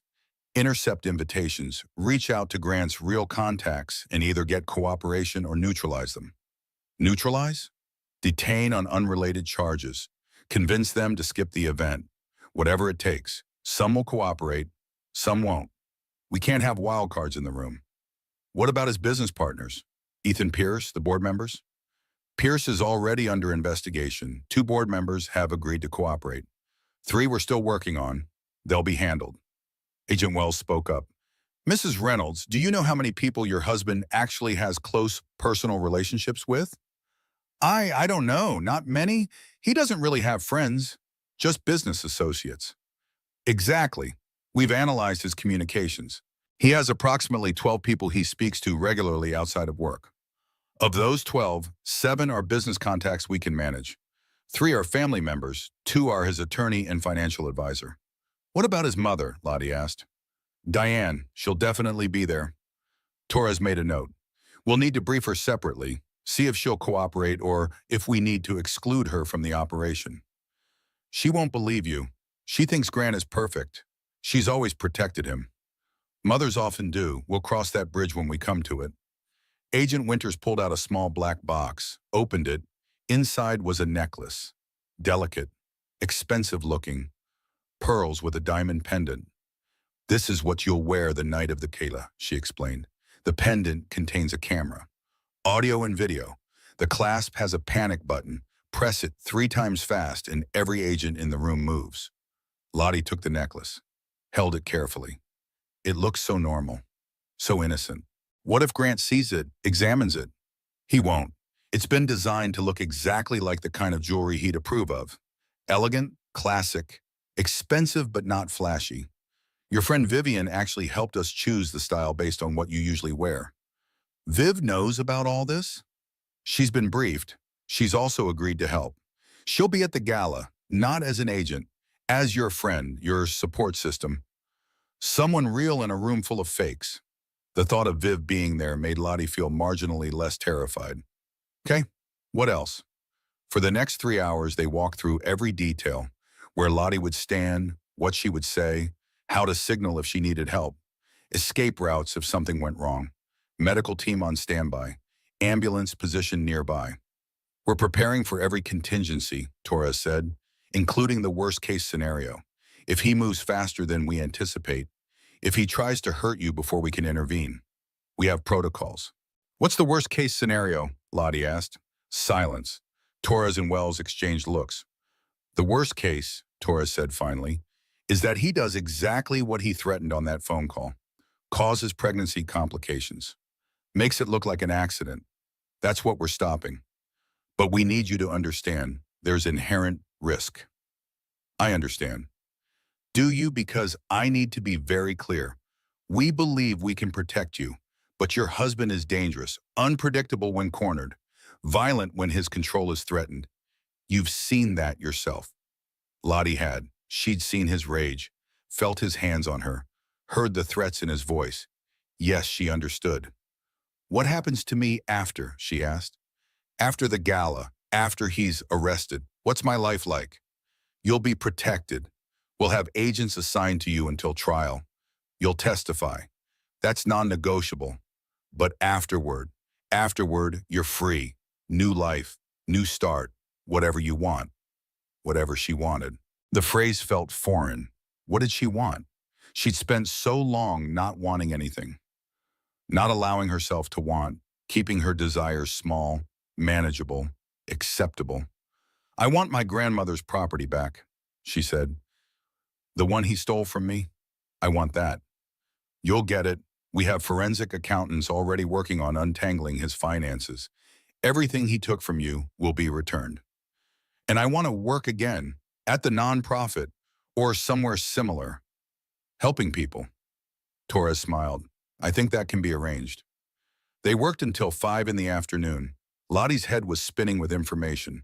Protocols, contingency plans, names and faces she needed to remember. This is a lot, she said. It is, but you don't have to remember everything today. We'll meet weekly, go over it again and again until it's second nature. By the time the gala happens, you'll know exactly what to do. Weekly meetings. How do I explain that to Grant? Prenatal yoga every Sunday. 2 hours. There's actually a yoga studio 3 blocks from here. You'll check in, stay for 15 minutes, then come here. We've already set it up with the owner. She's a friend. You've thought of everything. That's our job. Your job is to survive, to play your part at home, to stay calm. Can you do that? Lottie thought about it, really thought. Could she go home to Grant? Sleep beside him? Pretend everything was normal? Let him touch her? Kiss her? Control her? For 72 more days? The answer came from somewhere deep. Somewhere she didn't know existed until this moment. The part of her that had survived this long. The part that had protected herself and her baby without even realizing she was doing it. The part that was stronger than she'd ever imagined. Yes, she said, I can do it. Torres stood, extended her hand. Lottie shook it.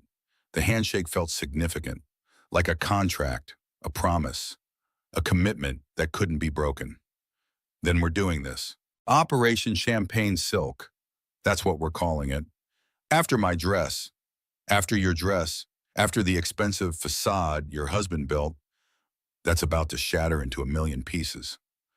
Lottie drove home slowly, stopped at a red light and looked at her reflection in the rearview mirror. The same face she'd seen that morning, but different somehow. More determined, less defeated. Her phone rang. Grant. Where are you? On my way home from yoga. Got stuck in traffic. How was it? Good. Relaxing. The instructor said the stretches will help with back pain later in pregnancy. Don't overdo it. You look tired lately. Just pregnancy fatigue, normal. Right, well, come straight home.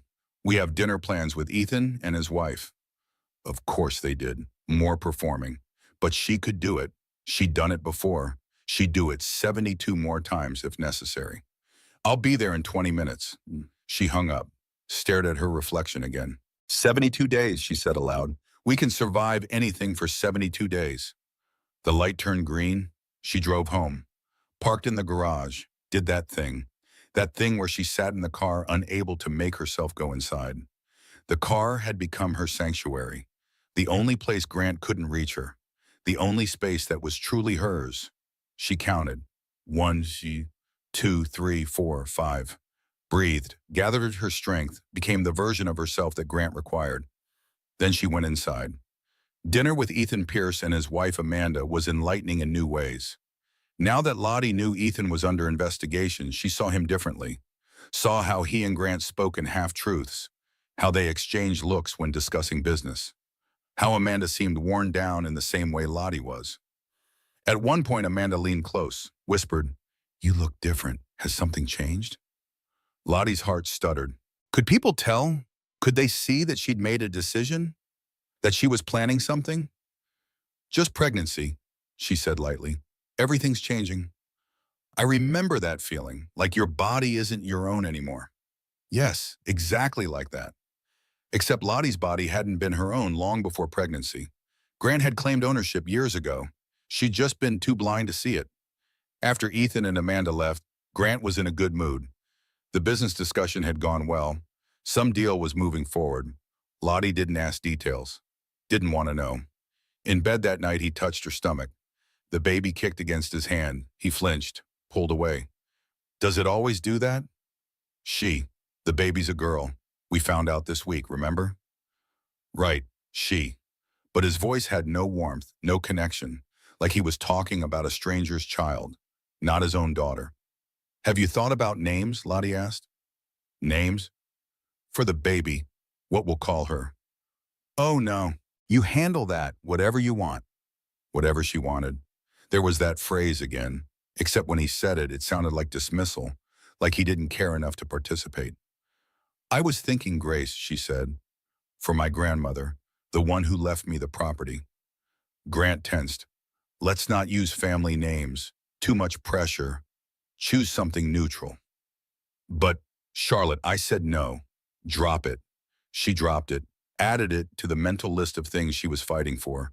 Her baby's name, her grandmother's memory, her own autonomy. Later, when Grant was asleep, she went to the nursery, stood in the middle of the yellow room, the crib, the changing table, the rocking chair she'd picked out herself. One of the few things Grant had let her choose. Grace, she whispered. Your name is Grace. And you're going to grow up free, I promise you that. The baby kicked in agreement. Lottie sat in the rocking chair, rocked slowly, let the rhythm calm her racing heart. 72 days until the gala. 72 days until everything changed. She could do this. She was doing this. For Grace, for herself, for every other woman Grant might hurt if she didn't stop him. The hardest part was admitting she'd known all along. Every red flag she'd dismissed, every excuse she'd made, every time she'd looked the other way. She'd known, deep down. She'd just been too scared to admit it. But fear had kept her small. Fear had kept her compliant. Fear had nearly cost her everything. Not anymore. Now fear was fuel. Now fear was motivation. Now fear was the thing pushing her forward instead of holding her back. She rocked in the chair until dawn. Watched the city lights give way to sunrise. 52 floors up. So high. But she wasn't thinking about falling anymore. She was thinking about flying. Sunday yoga became Lottie's lifeline. Every week for 8 weeks, she drove to the studio in Queens. Did 15 minutes of stretches in the back corner, then slipped out the side exit to the safe house 3 blocks away. The operation was growing. Every week, Torres showed her updates. More agents recruited, more fake identities created, more of Grant's contacts neutralized or flipped.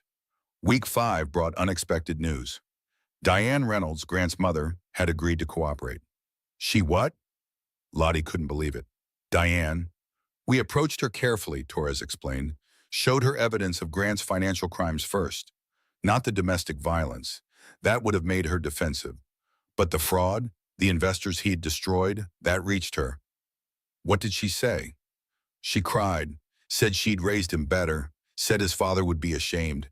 Then she asked how she could help. His father was worse than Grant. That's where he learned it. Torres nodded. We suspected.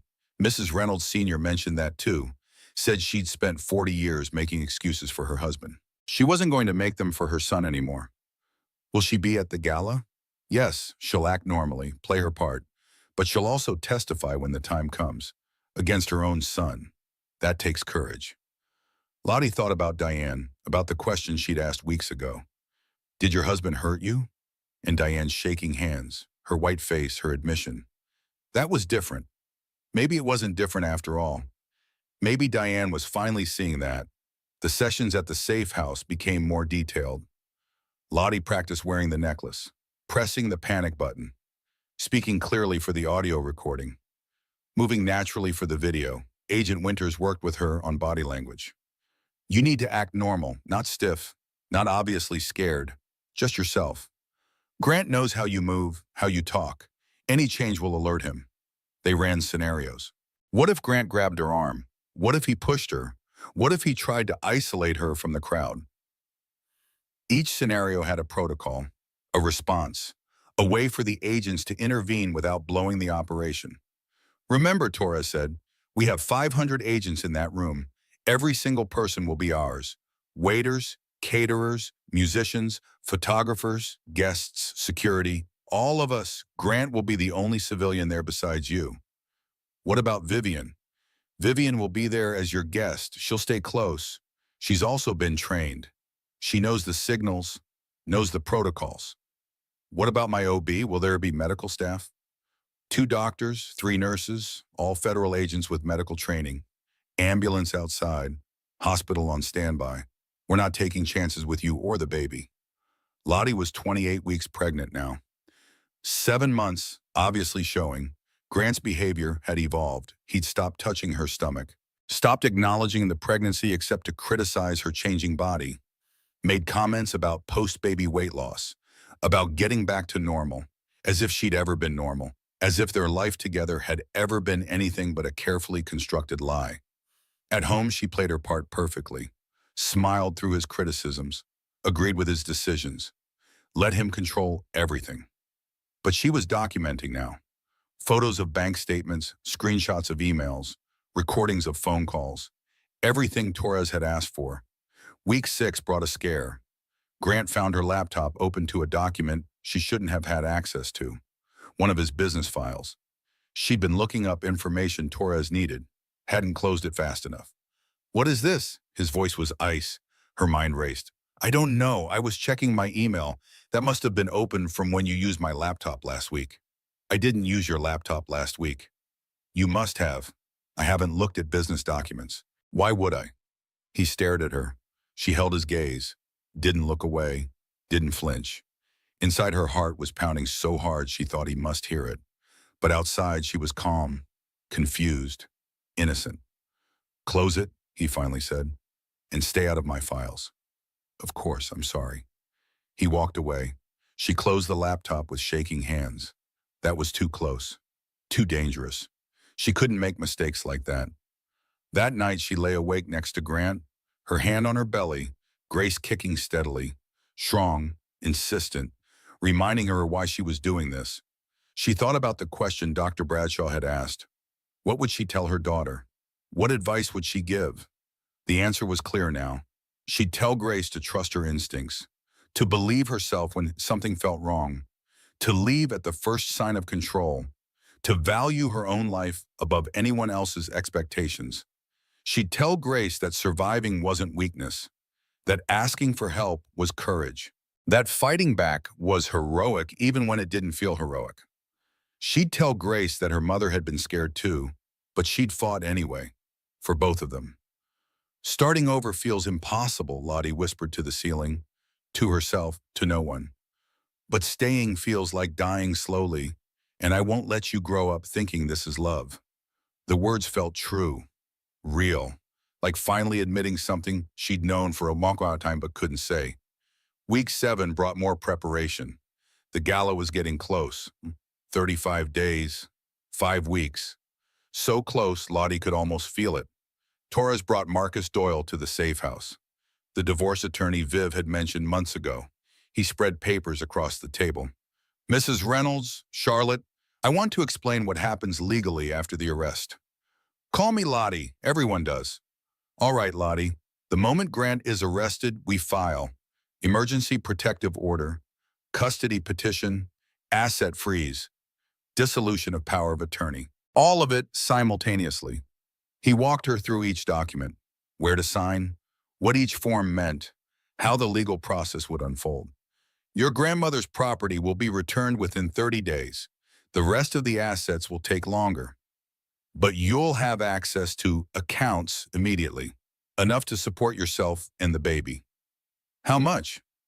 "Your grandmother's trust was worth approximately $2.3 million when she died. Grant has been draining it, but forensic accounting shows approximately $1.8 million is recoverable, plus the property value and damages from his fraud. Nearly $2 million. Money Lottie hadn't even known she had.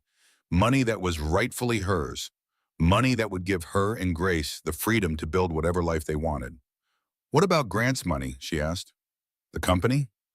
All of it will be seized as proceeds of criminal activity.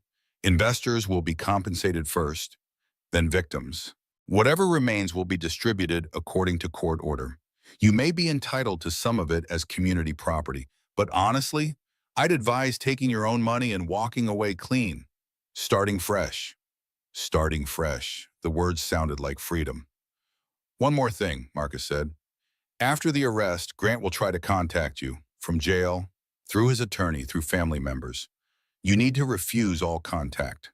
No visits, no calls, no messages. Can you do that?" "Yes."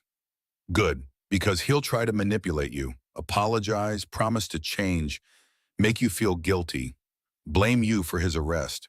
Whatever it takes to maintain control, don't let him." Lottie thought about it, about Grant in jail, powerless, unable to hurt her. The image was both satisfying and terrifying.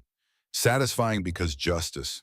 Terrifying because she knew how vindictive he could be, how far he'd go to punish her. "What if he gets out?" she asked. "What if he makes bail?" "He won't. We're charging him with multiple felonies.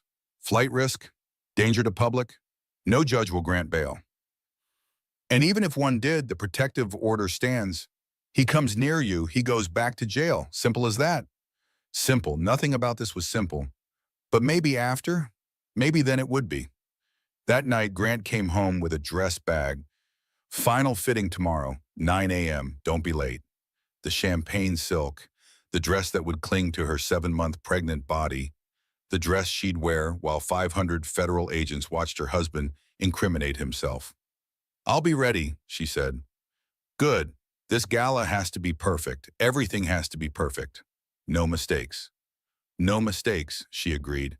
But she was thinking about his mistakes, about how many he'd made, about how they were all about to catch up with him. Week 8, 3 weeks until the gala. Lottie was exhausted. The pregnancy was getting harder. Her back hurt. Her feet swelled. She couldn't sleep comfortably anymore. Grace was running out the room. Every kick felt like it was against Lottie's ribs, or bladder, or some other vital organ. But she kept going, kept pretending, kept playing her part. Sunday yoga, 2 hours at the safe house. Torres showed her the final guest list, 500 names, all agents, all coordinated, all ready. This is really happening, Lottie said. This is real. This is real. Are you ready? No, but I'm doing it anyway. That's all we can ask. Charlotte? Torres paused, seemed to choose her words carefully. I need you to understand something. The moment we arrest Grant, your life changes forever. You'll never be anonymous or anonymous again. The press will cover this. Your name will be public. People will have opinions. Some will support you. Some will blame you. Can you handle that? Lottie thought about it, about strangers knowing her business, about being judged, about losing her privacy forever. A year ago, the thought would have terrified her, made her want to hide, made her stay silent, but she wasn't that person anymore. Let them judge, she said. I know the truth. That's enough. Torres smiled. Good. That's what I hoped you'd say. That night, Lottie drove home and sat in her car in the parking garage. Did her thing, her ritual, counted, breathed, prepared herself. But this time she didn't feel trapped. She felt powerful, like she was choosing to go inside, not because she had to, but because she had a plan, a mission, an end game. She looked at herself in the rearview mirror. How many women have sat in parked cars, she said aloud, gathering courage to go home. Too many, way too many. But she was about to change that, at least for herself, and maybe for others who'd see her story and find their own courage. She went inside. Grant was in his office. She didn't disturb him, just made dinner, ate alone, cleaned up, went to the nursery. The yellow room was finished now, everything ready for Grace, clothes folded, diapers stacked, books on the shelf, a room waiting for a baby who would grow up free. Lottie sat in the rocking chair, put her hands on her belly, felt Grace moving, strong, determined, already fighting to make room for herself in a space too small. You're going to be just fine, Lottie whispered. Better than fine. You're going to be loved, protected, free, and you'll never know what it's like to be afraid in your own home. 21 days until the gala. 3 weeks. She could survive anything for 3 weeks. She'd survived this long. She'd survived the rest. And then she'd finally live. 2 weeks before the gala, everything started to crack. Grant's behavior changed, became unpredictable, erratic, like he sensed something was wrong but couldn't figure out what. He'd be charming one moment, violent the next. Lottie never knew which version she'd get. He accidentally bumped into her in the hallway, hard enough to make her stumble, caught her before she fell. Clumsy, he said, smiled, but his eyes were calculating. He started asking more questions. Where exactly was yoga today? Why is your phone always dying? Who's been calling you? Each question made her heart race, but she prepared for this, had answers ready, stayed calm, gave him nothing to latch onto. Then on a Thursday morning, 11 days before the gala, he found her hospital bag. She'd packed it secretly, hidden it in the back of the guest room closet, the closet he never opened. Except he did, that morning, and found it. She woke up to him standing in the bedroom doorway holding the bag. His face was terrifying. Not angry, worse, blank, emotionless, like looking at a stranger. What is this? His voice was too quiet. She sat up slowly, 8 months pregnant now, moving carefully. A hospital bag, for when I go into labor. Why is it packed now? You're not due for another month. The doctor said to have it ready in case the baby comes early. He walked toward the bed, set the bag down, unzipped it slowly, started pulling things out. Clothes, toiletries, phone charger, then the manila envelope. Her heart stopped. Inside were copies of documents she'd made, bank statements, property deeds, things she shouldn't have had access to, things Torres needed, things that would reveal everything. Grant opened the envelope, pulled out the papers.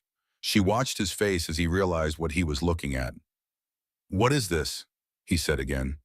But different now, dangerous. Her mind raced. Spin it, deflect, lie. "I don't know. I must have grabbed the wrong envelope when I was cleaning your office. I can put it back." "Don't lie to me." He grabbed her wrist, tight, painful. She gasped. "You've been going through my things, planning something. What are you planning, Charlotte?" "Nothing, I swear. I was just..." "Just what? Just stealing documents? Just gathering evidence? For what? Are you planning to leave me?" "No. No, Grant, Because if you're thinking about leaving..." His grip tightened. She felt bones grinding together. "You should know. You'll never see this baby. I'll take her. I'll make sure you're declared unfit, unstable. I have proof. Your therapist, your medication, your anxiety. No court will give you custody." She stayed silent. Survival mode. Let him talk. Let him threaten. Don't react. "You're nothing without me," he continued, leaning close. Whispers. Poison. "You have no money, no gi, no support system. I've made sure of that. Everyone you know, everyone you love, they're all mine. They'll choose me, not you." He was wrong, so wrong, but she couldn't tell him that. Couldn't defend herself. Had to let him think he'd won. "You're right," she said softly. "I'm sorry, I wasn't thinking clearly. Pregnancy hormones. I've been anxious about labor, about being a good mother. I wasn't planning anything. I swear."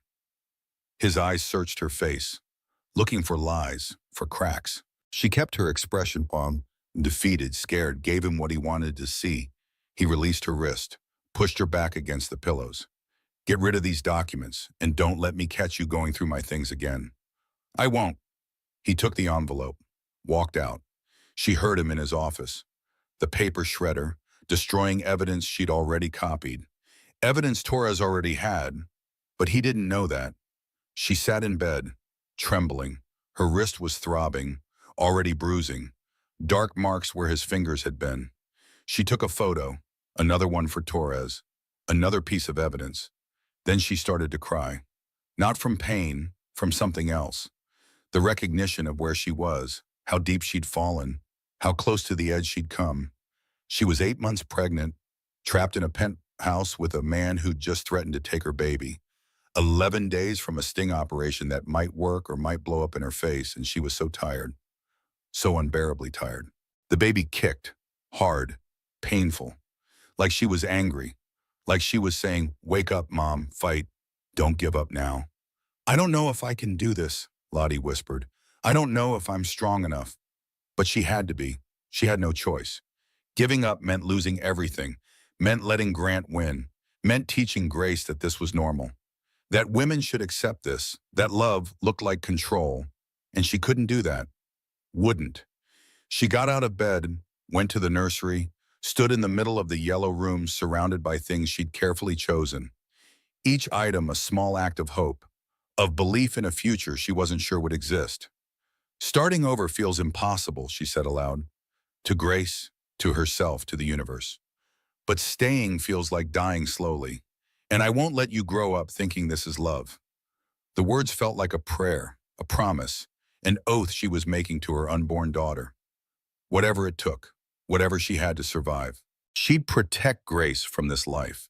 She called Torres from the bathroom with the water running, told her about the hospital bag, the documents, the threats. "Are you hurt?" Torres asked immediately. "Bruised, nothing serious." "We can move up the timeline. Arrest him now. We have enough." "No." Lottie surprised herself with how certain she sounded. "No, we stick to the plan. The Gala. I want him exposed. I want everyone to see. I want him to have no way to deny it, no way to explain it away, no way to play the victim. Lottie, he's escalating. He grabbed you, threatened you, that's assault. I know, but 10 more days. I can survive 10 more days. And then he's done. Completely done. No bail, no mercy, no second chances. Torres was quiet for a long moment. All right, but we're increasing surveillance. Agent Marshall will be outside your building 24/7. You have the panic button? Yes, in my jewelry box, disguised as a bracelet. Good, wear it. From now until the gala, you press that button and we come. Warrant or no warrant, legal or not, we come. Understood? Understood. And Lottie, what you said about starting over, I heard that. Hold on to it, because you're almost there. Almost free. Almost. 10 more days, 240 hours, 14,400 minutes. She could count it down, survive it, get through it. That night, Grant came home with flowers, apology flowers. He did this sometimes. Hurt her, then apologized with gifts. Made her feel crazy for being afraid of him when he could be so charming, so thoughtful, so loving. I'm sorry about this morning, he said. Genuine, warm, like he actually meant it. I've been stressed about the gala, taking it out on you. That's not fair. It's okay. It's not okay. You're my wife, pregnant with my daughter. I should be taking care of you. Not, he trailed off, didn't finish, didn't acknowledge what he'd done. He made dinner. They ate together. Talked about the baby, about names again. He changed his mind about family names. Said Grace was fine, perfect even. Lottie's grandmother would have been proud. It was disorienting. This version of Grant.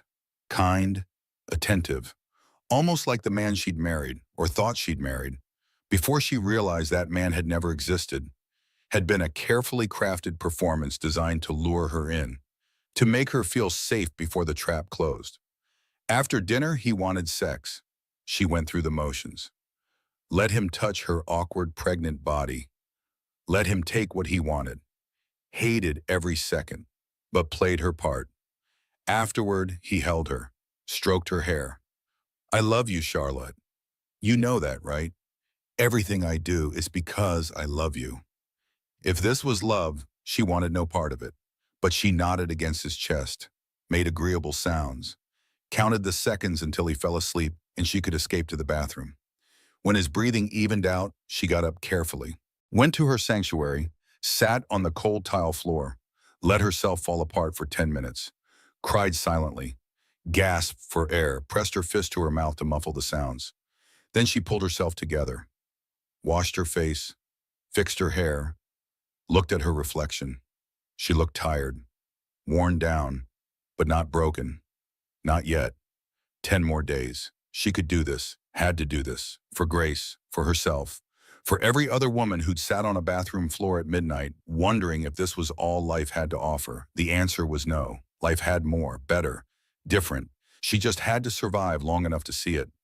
She went back to bed. Grant's arm came around her automatically, possessive even in sleep. She lay there staring at the ceiling, counting recessed lights. 16. Always 16, but not for much longer. Soon she'd be in a different room, different ceiling, different life. Without Grant, without fear, without constantly calculating how to survive the next conversation. The thought kept her going through the longest night of her life. When morning came, she was exhausted, hadn't slept, but she got up anyway, made breakfast, acted normal, played her part. 9 more days until the gala. She marked it on her mental calendar, crossed off another day survived, another victory, however small. Grant left for work. She had Sunday yoga, but first she had to get through Saturday, an entire day at home with nothing to do but pretend, but think, but count down the hours. She cleaned, reorganized the nursery for the 4th time, folded and refolded baby clothes, did everything she could to stay busy, to not think, to not let fear consume her. Her phone rang. Vivian, how are you holding up? Viv asked. I'm okay. Lottie, come on, don't do that with me. How are you really? I'm terrified and exhausted, and so close to the end I can almost taste it, but also worried that something will go wrong, that he'll figure it out, that the plan will fail. It won't fail. Torres is the best. and you're stronger than you think. I don't feel strong. I feel like I'm barely holding it together. That's what strength looks like sometimes. Holding together when falling apart would be easier. You're doing that every single day. That's heroic. Heroic. The word felt wrong. Heroes were brave, fearless, confident. She was none of those things. She was just desperate, surviving, doing what she had to do because the alternative was worse. But maybe that was enough. Maybe heroism wasn't about being fearless. Maybe it was about being terrified and fighting anyway. 9 more days, Lottie said. 9 more days. You've got this. After they hung up, Lottie sat in the nursery rocking chair, put her hands on her belly, felt Grace moving, still strong, still fighting for space, still reminding her what she was fighting for. You saved me, Lottie whispered. Before you were even born, you reminded me I was worth saving. The baby kicked hard, agreement, or maybe just stretching. But Lottie chose to believe it was agreement, chose to believe her daughter already knew, already understood. They were in this together.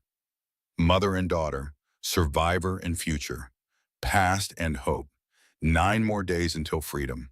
9 more days until the truth came out. 9 more days until Grant Reynolds learned that destroying women had consequences. Lottie rocked slowly in the chair, watched the city through the nursery window, imagined a different view, a different life, different everything. Soon, so soon. She just had to hold on a little longer. The final dress fitting was 5 days before the gala.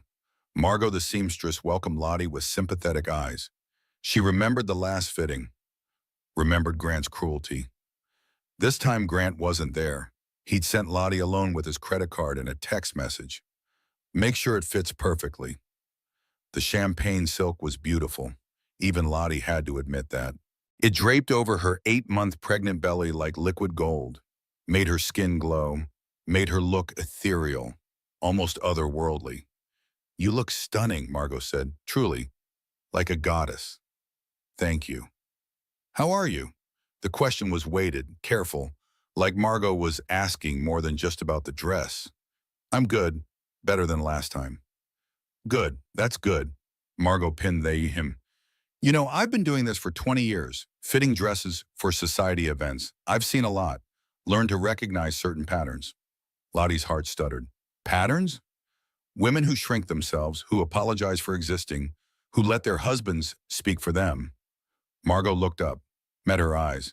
You're different now. You don't shrink anymore. No, I don't. Whatever you're doing, whatever changed, keep doing it. You deserve better than how he treated you that day. Lottie felt tears prick her eyes. This stranger, this woman who'd pinned her dress months ago, had seen her, really seen her, when so many others looked away. Thank you, Lottie said softly. That means more than you know. The dress will be delivered Wednesday, day before the gala. You're going to be magnificent. I hope you know that. Magnificent, not small, not diminished, not less than. Magnificent. Lottie held on to that word as she drove home. Magnificent. She was going to walk into that gala and be magnificent, while her husband's world crumbled around him. 4 days before the gala, Grant started to unravel. Small things at first. Forgot meetings, snapped at business partners, drank more than usual. His hands shook when he thought no one was looking. Did he sense something? Did some animal part of his brain recognize a danger? Lottie didn't know, didn't ask, just stayed quiet, stayed out of his way, let him spiral. 3 days before the gala, Diane Reynolds came to visit. Grant was at work. She knocked on the door mid-morning. Lottie let her in cautiously. Remembered Torres saying Diane was cooperating, but wasn't sure what that meant practically. Charlotte, dear, may I come in? Of course. They sat in the living room, uncomfortable silence. Then Diane spoke. I owe you an apology, several apologies, for years of looking the other way, for defending him when you needed defending, for making excuses. Lottie didn't know what to say. I told myself it was different, Diane continued, that my marriage to Grant's father was unfortunate, a product of a different time, but that Grant would be better. I raised him to be better. Mrs. Reynolds, Diane, please. Diane, you don't have to. Yes, I do. You asked me that question weeks ago, remember? You asked if my husband hurt me. Diane's hands shook. She folded them in her lap. The answer is yes, for 40 years. And I did nothing, said nothing, made myself small so he could feel big. Told myself I was protecting my children when really I was teaching them that this was normal, that this was love. That must have been hard, Lottie said quietly. It was survival, just like what you're doing now. I see it, I recognize it, and I won't be complicit anymore. When they arrest Grant, when this all comes out, I'll testify. I'll tell them everything I witnessed. Every time he grabbed you, every cruel word, every moment of control, all of it. Even though he's your son, especially because he's my son. I failed him by not stopping this sooner, by not getting him help, by enabling his worst qualities. But I won't fail you, or my granddaughter. She deserves to grow up in a world where this isn't normal, where women don't have to shrink. Lottie started crying, couldn't help it. This woman who'd been her enemy, her critic, her judge, was now her ally, her witness, her support. Thank you, she managed. No, thank you for having the courage to stop him, for protecting my granddaughter from the legacy I almost perpetuated. Diane reached over, took Lottie's hand. What's her name? You must have decided by now. Grace, after my grandmother. Grace, that's perfect. Grace for the grace it took to survive. Grace for the grace of a new beginning. After Diane left, Lottie sat in the quiet penthouse and felt something shift. She wasn't alone, wasn't fighting by herself, had allies, had people who believed her, who saw her, who would stand beside her when the moment came. 2 days before the gala, Grant came home early, found her in the nursery. She was organizing baby clothes for the 100th time. Nervous energy, needing to stay busy. Are you ready for Friday? He asked. I think so. Remember, smile, look happy. Don't embarrass me. I won't. Good. He walked over, touched her stomach. First time in weeks. This was bad timing, but we'll make it work. Family man image. Could actually help the business. He was talking about Grace like she was a prop, a photo opportunity, not a person, not his daughter, just another tool for his image. Right, Lottie said, kept her voice neutral. After the baby comes, we'll get you back in shape. Personal trainer, nutritionist, I want my wife back. His wife, like she was a possession that had been temporarily damaged and needed restoration. Not a human growing a human. Not a woman who'd carried his child for 9 months. Whatever you think is best, she said. The words tasted like ash. He kissed her forehead, left the nursery. She stayed there, counted to 100, breathed one more day after today, then the gala, then freedom. The next day passed in a blur, last-minute preparations. Grant was obsessive. Everything had to be perfect. The seating chart, the menu, the music, the schedule. He reviewed it all a dozen times, changed details, second-guessed decisions, drove the event planners crazy. Lottie stayed quiet, let him spiral. Knew something none of them knew, that this gala wasn't what he thought it was, that his perfect event was actually a perfectly constructed trap. That night she couldn't sleep, lay awake running through the plan, everything she had to do, everything that could go wrong, every contingency Torres had prepared for. The necklace would be delivered tomorrow morning. Agent Winters disguised as a jewelry courier. Lottie would wear it all day, get used to it, practice pressing the panic button, make sure everything worked. The dress would arrive tomorrow afternoon. She'd hang it in the closet, pretend to be excited, play the role of the eager wife. And then Friday, the gala, 500 federal agents. One husband who had no idea what was coming. She put her hand on her belly, felt Grace moving, still awake, still restless. Maybe she could sense her mother's anxiety. Maybe babies knew more than anyone gave them credit for. Tomorrow everything changes, Lottie whispered. Are you ready? Grace kicked, hard, like she was saying yes, like she was saying let's do this. Lottie smiled in the dark. Her daughter had more courage than she did, had been fighting for space since conception, had been demanding to be seen, to be acknowledged, to take up room in a world that told women to be small. Grace was already a warrior, already a survivor, already perfect. I'm going to protect you, Lottie promised. I'm going to make sure you never know what it's like to be afraid in your own home. Never know what it's like to apologize for existing. Never know what it's like to make yourself small so someone else can feel big. She drifted off sometime near dawn, slept fitfully, dreamed of the gala, of Grant's face when he realized, of 500 agents revealing themselves, of freedom. When she woke up, it was Thursday. One day until the gala, the last day of her old life, the first day of whatever came next. She got up, made breakfast, went through the motions, and waited for the necklace to arrive, for the dress to be delivered, for the final pieces to fall into place. Grant left for work early, last-minute gala preparations at the venue. She had the day to herself, to prepare, to gather her courage, to become the woman who would walk into that ballroom and change everything. At 10 a.m., the doorbell rang. The necklace. She signed for it, closed the door, opened the velvet box with shaking hands. The pearls and diamond pendant gleamed, beautiful, expensive looking, perfect for the occasion, and completely weaponized with technology she couldn't see but knew was there. She put it on, adjusted it in the mirror, felt the weight of it, not just the physical weight, the weight of what it represented, evidence, protection, power. She practiced pressing the clasp 3 times, fast, deliberate, the panic signal. Nothing happened, of course. It wasn't activated yet, but tomorrow it would be. Tomorrow that panic button would be her lifeline. At 3 p.m., the dress arrived. She hung it carefully into the closet, champagne silk gleaming in the afternoon light, a beautiful cage, a gorgeous trap. Tomorrow she'd put it on. Walk into that ballroom on Grant's arm, play the part of the dutiful wife one last time, and then she'd watch his world burn. She was ready as she'd ever be. 8 months pregnant, terrified, determined, magnificent. Tomorrow the performance of a lifetime. Tomorrow justice. Tomorrow freedom.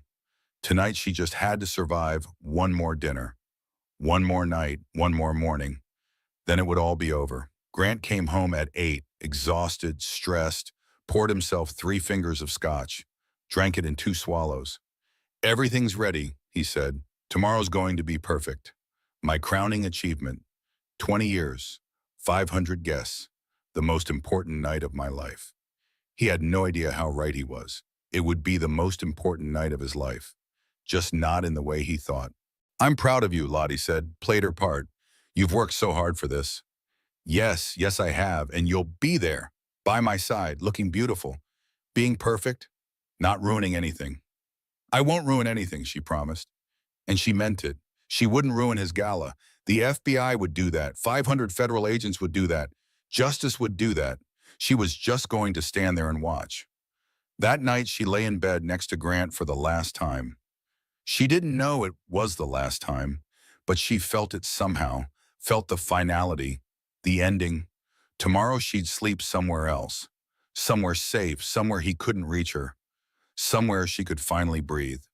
She closed her eyes, thought about Margot the seamstress, about her words. You're going to be magnificent. Yes, she was. Tomorrow she'd be magnificent. Tomorrow she'd be brave. Tomorrow she'd be free. Tomorrow she'd watch Grant Reynolds learn that destroying women had consequences. That control was an illusion. That karma was real. Tomorrow everything would change.